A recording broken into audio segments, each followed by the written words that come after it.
मग काही राज्यामध्ये गंमत अशी आहे, मुलांचे लग्न होत नाही कारण मुली कमी आहे. मग त्या राज्यातले मुलं सध्या काय करतात? हरियाणासारखं राज्य आहे, ते मुलं काय करतात? महाराष्ट्रातल्या मुलीला फ्रेंड रिक्वेस्ट पाठवतात. मी डॉक्टर आहे, हॉस्पिटलचं चित्र टाकतात, ती पाहते डॉक्टर आहे, चांगला मुलगा असेल, फ्रेंड रिक्वेस्ट स्वीकारते. चॅटिंग नावाचा रम्य प्रकार सुरू होतो. चॅटिंग वाढत वाढत जाते आणि तो तिला सांगतो आपण लग्न करू. याला वाटतं डॉक्टर आहे, काय हरकत आहे लग्न करायला. पण परराज्यात आपले आईवडील आपल्याला जाऊ देणार नाहीत.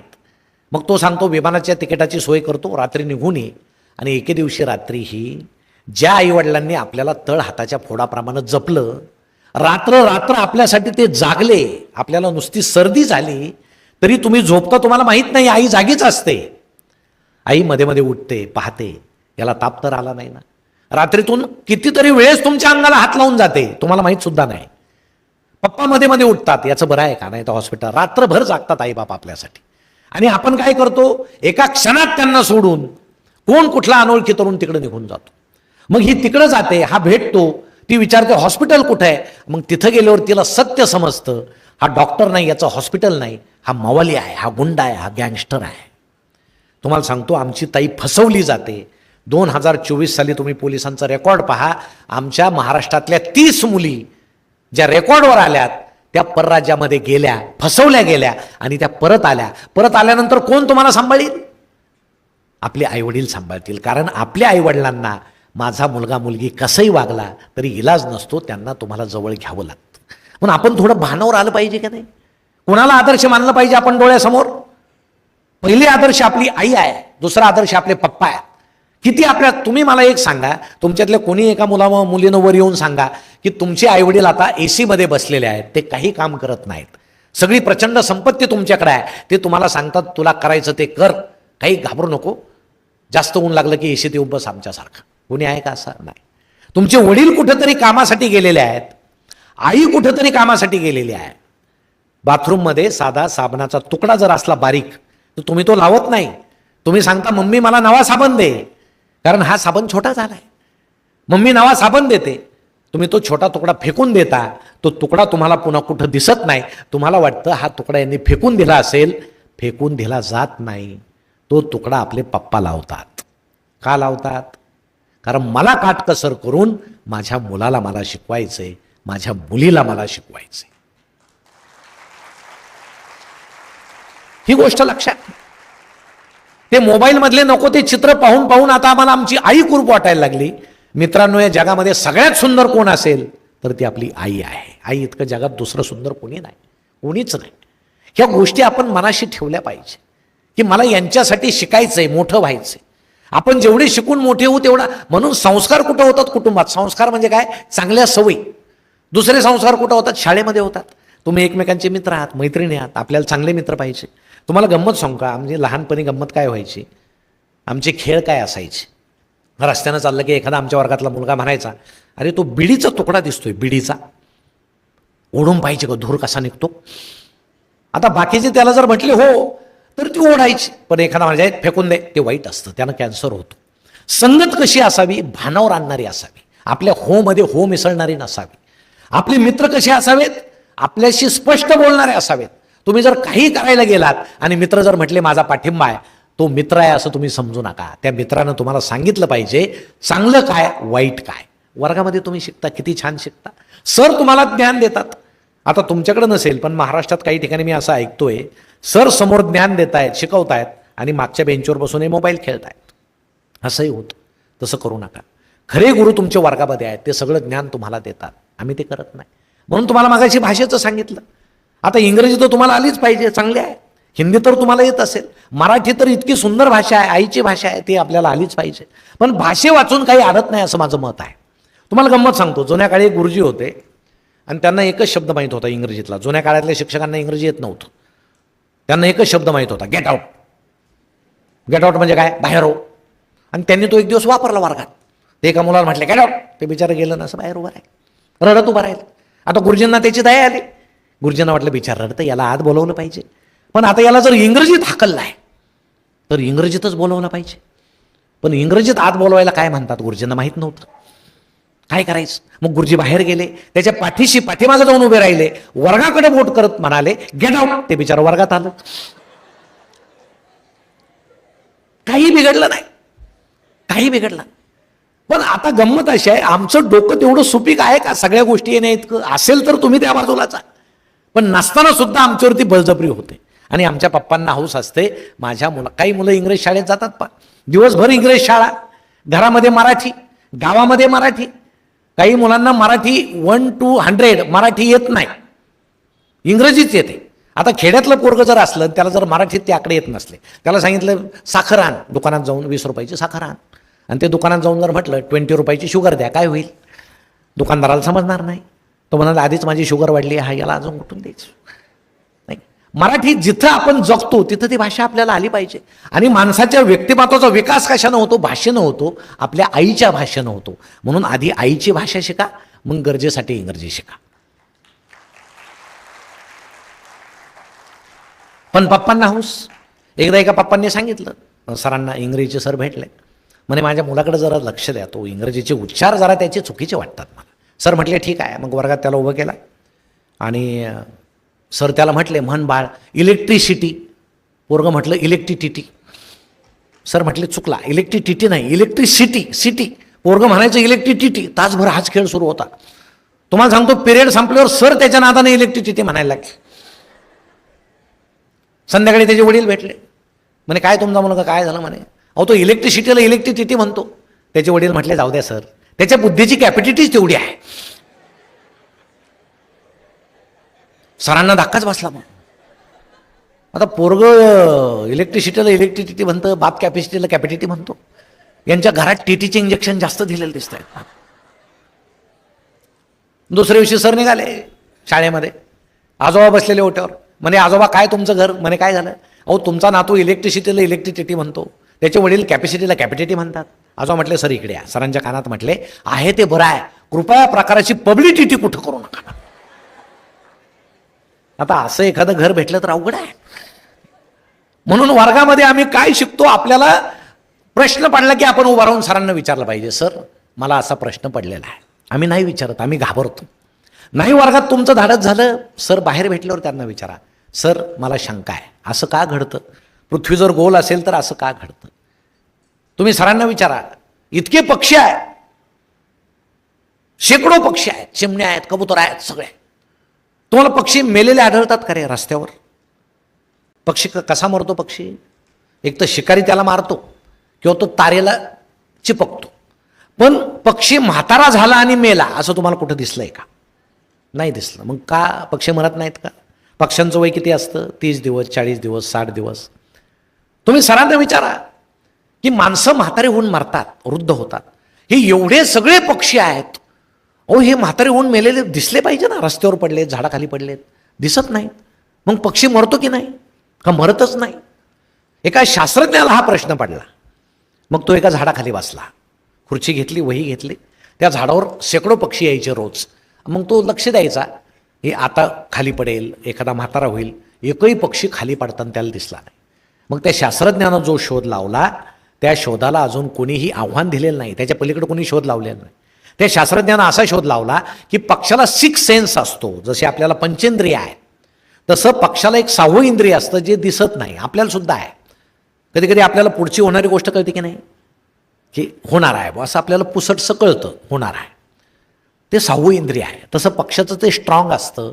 पक्षाला ज्यावेळेस समजतं मी मरणार आहे, माझा मृत्यू जवळ आला आहे, पक्षी आकाशामध्ये इतका उंच जातो, इतका उंच जातो, जिथं हवा पूर्ण विरळ होते, त्याचा श्वास घुसमटतो, तो पक्षी तिथं मरतो. आणि त्याचं छोटंसं शरीर, ज्याला आपण कलेवर म्हणतो, ते जमिनीकडे येताना उष्णतेनं, वाऱ्यानं त्याचं घर्षण होतं आणि ते वातावरणातच नाहीसं होतं.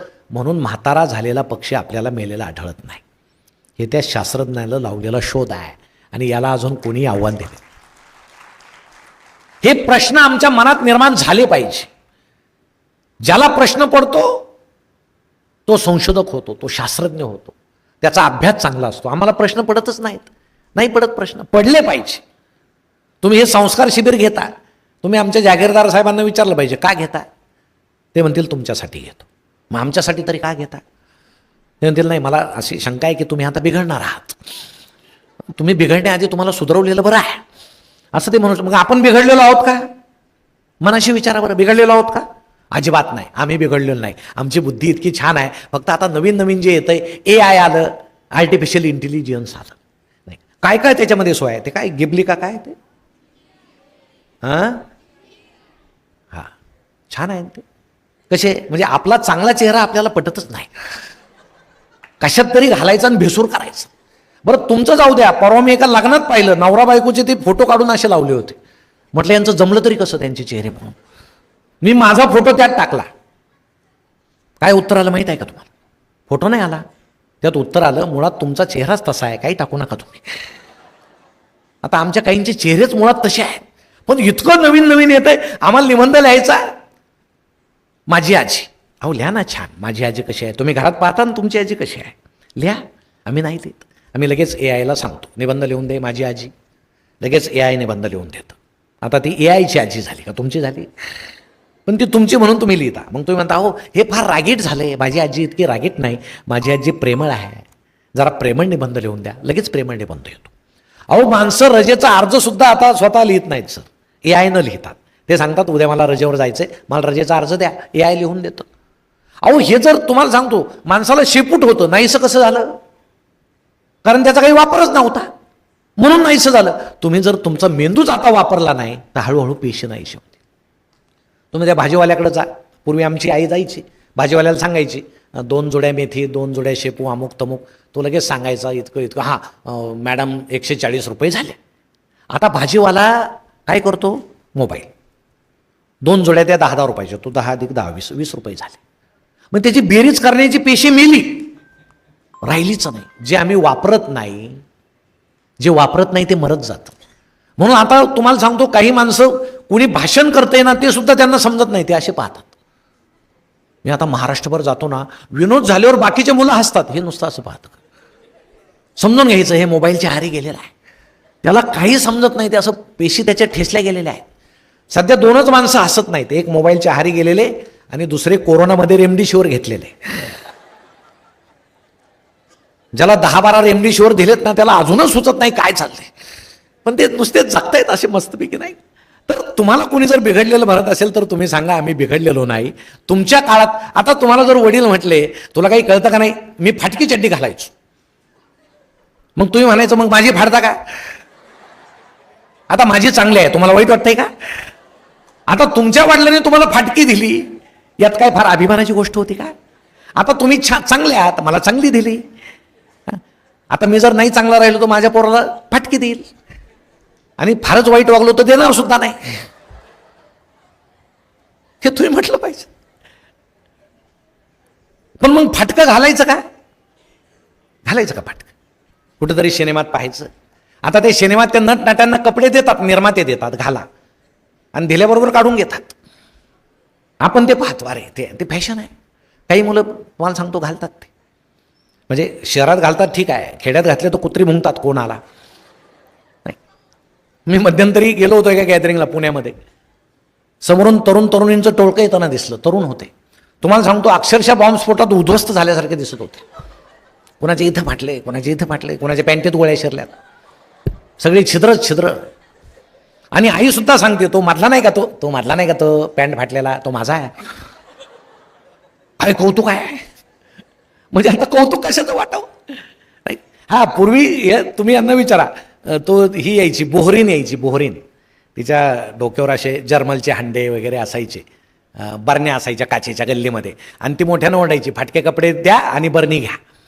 मग घरातली आमची आई फाटकी पॅन्टी धोतर वगैरे द्यायची, 2 बरण्या घ्यायची नाही का. आता हे मुळात म्हणजे चांगली पॅन्ट 1000ला आहे, फाटलेली 2000ला आहे. मला समजत नाही फाडून शिवतात की शिवून फाडतात. म्हणजे नका घालू, कशाला घालताय? आम्हाला केस किती छान दिलेत. आता तुम्हाला, आम्हाला नाही, आमचे गेले आता, आणि गेले पाहिजे.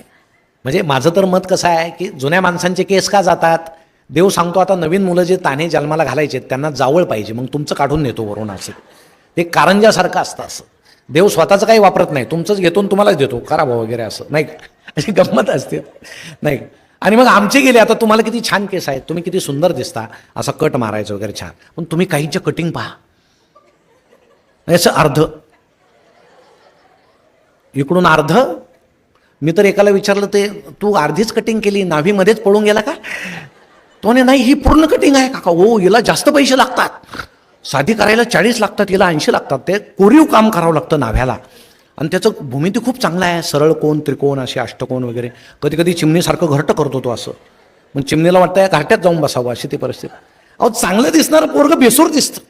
म्हणजे पोरगं कटिंगला गेलं परत आलं तर वडील त्याला विचारतात कोण पाहिजे, तो सांगतो मी तुमचाच बंड्या आहे. असं आहे, बंड्या आहे माझं म्हणायला लाज वाटते रे बंड्या, जा चंपी करून ये, पुन्हा 100 रुपये लागू दे चंपी करून ये. वडिलांना ते पटत नाही, कारण बाहेरचे लोक म्हणतील अहो ते तुमचं भेटलं होतं ते तुमचंच आहे का काय, ते असं फिरतंय ते माकडासारखं. आता काय काय उत्तर द्यायचं. तर आपण इतकं निसर्गानं इतकं सगळं छान दिलं आहे. तुम्हाला सांगतो निसर्गानं सगळं सुंदर आपल्याला दिलेलं आहे. केस आहे, त्वचा आहे, सौंदर्य आहे, आणि आपलं शरीर आपण असं छान झाकलेलं असावं की लोकांनी त्याचं दर्शन घ्यावं, त्यासाठी त्याचं प्रदर्शन करू नये. लोकांनी त्याचं दर्शन घेतलं पाहिजे. हे आपल्या मनामध्ये एकदा निर्माण झालं. आणि तुम्हाला सांगू का, इतकं सगळं लक्षात ठेवण्याऐवजी एकच सांगा, तुम्ही मम्मी पप्पाला एक सांगा, मम्मी आणि पप्पा तुम्हाला लोक नावं ठेवणार नाहीत असं मी वागेल. कसं वागायचं तुम्हीच मला सांगा. मग पप्पा तुला सांगतील की बाबा तू असं कर, तू आता तुला गाडी दिली आहे ना, आता मी गाडी कशाला दिली आहे, क्लासला जायला दिली नाही का, मग तू असा वाकडा तिकडा का जातो सापासारखा, सरळ जा. आपले रस्ते तसे इतके चांगले नाही आहेत, अजून खड्डे आहेत नाही का, तू सरळ गेलं पाहिजे. तुझं अजून वय नाही, तुला लायसन नाही, समोर कोणी नसताना विनाकारण हॉर्न वाजवू नये नाही का, असं तुम्हाला पप्पा सांगतील, कारण आपल्या वयात होत असतं. आणि तिसरे संस्कार कुठं होतात, समाजामध्ये. हा समाज आहे, तुम्ही मी सगळे समाज. आता समाजात काय चाललंय, मी कुठल्या धर्माला नावं ठेवत नाही, प्रचंड मिरवणूक आहे, सगळ्यांच्या मिरवणूक आहे, दान दान. अहो देवाला शांतता आवडते, पण आता डीजे लावतात, डीजे. तो डीजे तर इतका भयानक असतो, कसं तुम्हाला सहन होतो सगळं. मी तर सांगत असतो एखाद्या जुन्या माणसाला, तुला जर हृदयाचा काही प्रॉब्लेम असेल आणि हृदयाच्या टेस्ट करायचे असतील तर तू डॉक्टरांना पैसे घालू नको. तू काय कर, जिथं डीजे सुरू आहे तिथं जाऊन उभा राहा. तुला जर काहीच झालं नाही तर समजायचं ठणठणीत आहे, आणि काही झालं तर गेलं तू तिथंच जाणार. बाकीचे म्हणतील मिरवणूक संपल्यावर याला उचलू आपण, लगेच उचलण्यात काय अर्थ नाही. असं डीजेचं दान दान दान. आम्ही देवाच्या पाया पडतो एक तासभर, तो देव तुम्हाला सांगतो की बाबा तुला सगळं मी दिलंय, हात दिले, पाय दिले, डोकं दिलंय, तू कशाला माझ्यासमोर ते जोडून बसला, उठ काम कर, तुला मी पृथ्वीवर कशाला पाठवलंय, रात्रंदिवस माझी भक्ती करायला नाही पाठवलं. देव कुठं देवळात नसतो, तो मनात असतो. आपल्या मनात तो देव पाहिजे नाही, मनात पाहिजे देव आपल्या. आता आमचं इथं किती गुरुद्वारा आहे, आम्ही इथं आल्यावर डोकं टेकवतो, आम्हाला इतकं छान पवित्र वाटतं. गुरु हे खूप मोठी माणसं होऊन गेले, खूप मोठी, त्यांनी समाज घडवला. आता काही आपले आई वडील काय दिंडीला जातात पंढरपूरला महिन्याला. आता दिंड्यांची संख्या फार वाढली, म्हणजे विठ्ठलाविषयी प्रेम वाढलं असं मी म्हणत नाही, घरात प्रॉब्लेम व्हायला लागलेत म्हणून ते आता दिंडीला जायला लागले. पण काहींचे काही पहा, घरामध्ये आई वडील बसलेत, त्यांना पाणी नाही, त्यांना वेळेवर जेवण नाही, हा दिंडीला चाललाय, दर महिन्याला तिथं पंढरपूरला जातो, आणि बापाला इकडे जेवायला नाही असून मग एका दिवशी विठ्ठल काय करील, पायाखालची वीट काढून याच्या डोक्यात घालील. तो नल मूर्ख माणसा, घरात तुझ्या विठ्ठल आहे, इकडं कुठं बोंबलत निघाला तू. आपला बाप म्हणजे आपला विठ्ठल आहे की नाही, आपली आई म्हणजे रुक्मिणी आहे, आपले आई वडील म्हणजे आपले देव आहे. त्यांना आधी पूजा, त्यांना सुख द्या, तर दुसऱ्या देवाकडे जा. पण आता समाजामध्ये हे सगळं इतकं चाललंय, दणदणाट चाललाय, म्हणजे प्रदूषण होतंय. समाज तुमच्यावर संस्कार करील का, अजिबात करणार नाही. वाईट माणसांच्या नादी लागू नका, वाईट मित्रांच्या नादी लागू नका, असे छान राहा, पुस्तकं वाचा. तुमच्या घरात पुस्तकं आहेत का,